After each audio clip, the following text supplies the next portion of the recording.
Hello friends, welcome back to my another mini blog. कशा आहात तुम्ही? होप सो मस्त मजेत असाल. तर हा ना परवाचा ब्लॉग आहे. एडिटिंग न झाल्यामुळे तो काल अपलोड केला नव्हता मी. आम्ही आता निघालो होतो मंदिरात जायला. पाहू शकता मस्त वातावरण झालेलं आहे. पाऊस थांबलेला होता आणि ऊन मस्त पडलं होतं आणि पाहू शकता सगळीकडे हिरवळ पसरलेली आहे.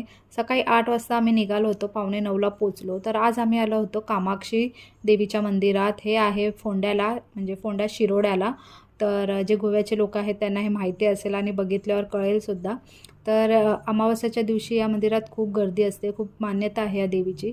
आणि बाहेर असे सगळे छोटे स्टॉल लागतात, जशी यात्रा कशी भरते तशी. तर इथे ना मी देवीची ओटी भरण्यासाठी ताट घेतलं होतं आणि आता आम्ही आज चाललो होतो. आणि मंदिर दाखवते तुम्हाला. खूप मोठं मंदिर आहे इथे. आणि गोव्याला ना खूप म्हणजे मोठी मोठी मंदिरच आहेत देवीची वगैरे. तर जे आले असतील त्यांना माहितीच असेल. शांतादुर्गा वगैरे मंदिर आहे. आणि पाहू शकता गर्दीसुद्धा खूप आहे. हे अमावास्येच्या दुसऱ्या दिवशीचं, म्हणजे सकाळी 11:30ला काहीतरी अमावास्या संपणार होती त्या दिवशीचं आहे. त्या दिवशीसुद्धा खूप गर्दी होती.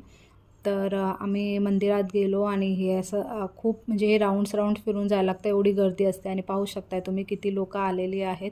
खूप लांबून लांबून लोकं येतात, कर्नाटक वगैरेवरून सुद्धा लोकं येतात इथे. आणि हा मंदिराचा गाभारा आहे. आणि म्हणजे आता वाटतं ना आतमध्ये आरती होत होती, तर म्हणजे आतमध्ये सोडत नव्हते. तर हे ना आतमध्ये शूट वगैरे करायला अलाव नाही आहे. तर मी बाहेरूनच थोडंफार जेवढं शूट करता येईल तेवढं केलं आहे. आमचं दर्शन वगैरे झालं. आणि इथे ना प्रत्येकाला हा प्रसाद म्हणजे फ्रीमध्ये दिला जातो, एक लाडू, आणि खूप टेस्टी असतो. मंदिरात ना हे असं तलाव आहे आणि त्याच्यात ना अशी छोटी छोटी कासवं आहेत. तर मला वाटलं की तुम्हाला पण दाखवायला पाहिजे, तर मी शूट केलं होतं थोडं थोडं. तर पाहू शकता इथे कासवं खूप आहेत. आणि ना दर्शन केल्यानंतर सगळे जे लोक आहेत ना या मंदिराची 5-7 जेवढी तुम्हाला प्रदक्षिणा घालायची आहे ते फुल एवढं मोठं राऊंड मारतात. तर आम्हीसुद्धा मारलं, दर्शन वगैरे झालं आणि आम्ही बाहेर आलो. तर इथे थोडे कुर्तीज वगैरे होते आणि हे 150ला कुर्ती होती, शॉर्ट कुर्तीज, लॉंग कुर्तीज. तर मी तेच बघत होते. दर्शन झाल्यावर आम्ही निघालो होतो घरी जायला आणि भूक लागली होती. 10:30-11 वाजले होते आम्हाला पोचेपर्यंत.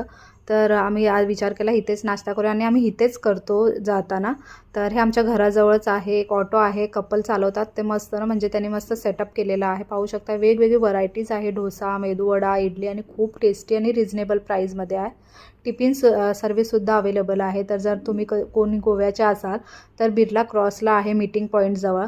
तर तुम्ही नक्की एकदा ट्राय करा. पाहू शकताय मस्त एवढी मोठी इडली आहे आणि मेदूवडा ह्याच्यात खूप म्हणजे पोट भरून जातं आणि खूप टेस्टीसुद्धा आहे त्यांची चटणी सांबारसुद्धा. तर कधी तुम्ही जर इथून गेलात तर नक्की ट्राय करा. ह्याला डोसा जंक्शन असं नाव त्यांनी दिलेलं आहे. आणि किशनजीने इथे घेतलं होतं मसाला डोसा.